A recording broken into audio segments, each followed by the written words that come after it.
শহীদ রাষ্ট্রপতি জিয়াউর রহমান এসেছিলেন, জাতীয়তাবাদী দল প্রতিষ্ঠা করেছিলেন। শহীদ জিয়ার দল আজকে বাংলাদেশের পূর্ব থেকে পশ্চিম, উত্তর থেকে দক্ষিণ হাজার নির্যাতন, নিপীড়ন, গুম খুনের মধ্য দিয়েও বাংলাদেশের কোটি কোটি মানুষ আজকে জাতীয়তাবাদী দলকে ভালোবাসে। জাতীয়তাবাদী দলকে নিঃশেষ করবার জন্য এমন কোন ষড়যন্ত্র নাই যে করা হয় নাই, কিন্তু আল্লাহ রাব্বুল আলামিনের অশেষ করুণা, বাংলাদেশের মানুষ বেগম খালেদা জিয়ার নেতৃত্বে, তারেক রহমানের নেতৃত্বে সকল অন্যায় জুলুম উপেক্ষা করে পতাকাকে উড্ডীন করে রেখেছিলেন। ইনশাআল্লাহ আগামীতে নির্বাচন হবে। বাংলাদেশের এমন কোন শক্তি নাই এই নির্বাচনকে বাধাগ্রস্ত করে। এমন কোন শক্তি নাই যারা নির্বাচন বানচালের ষড়যন্ত্র করছেন, যারা ফ্যাসিবাদের পক্ষে অবস্থান করছেন।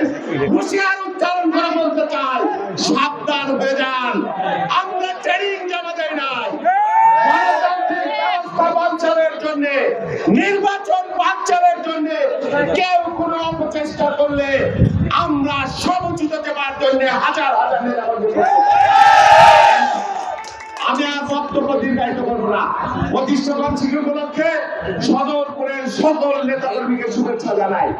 আমরা র্যালি করব, কেউ কোন বিশৃঙ্খলা করবার চেষ্টা করবেন না। থানাতে বিক্ষুব্ধ হব এবং কায়েদার শিথিল ব্যতীত যুগ্ম আহ্বায়ক ব্যতীত কেউ সামনে যাবেন না, বিশৃঙ্খলা করবেন না। আমরা পর্যবেক্ষণ করবো। বিএনপি সুশৃঙ্খল দল এখান থেকে শুরু করবো, পেট্রোল পাম্পে গিয়ে শেষ হবে। সবাই র্যালিতে অংশগ্রহণ করবেন, সবাই সুশৃঙ্খল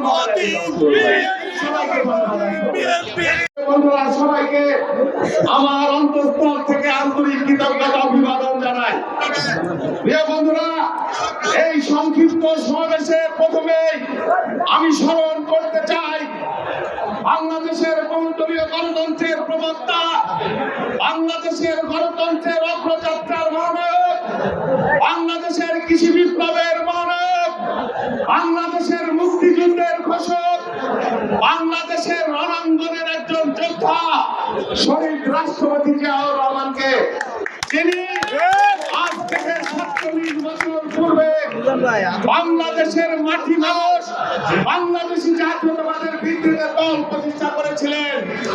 সেই দল নজরুলের নেতৃত্বে যে মিছিল, সেই মিছিলকে এখানে আসবার জন্য হাসান, নজরুল, তোমাদের মিছিল এখানে অবস্থান করো।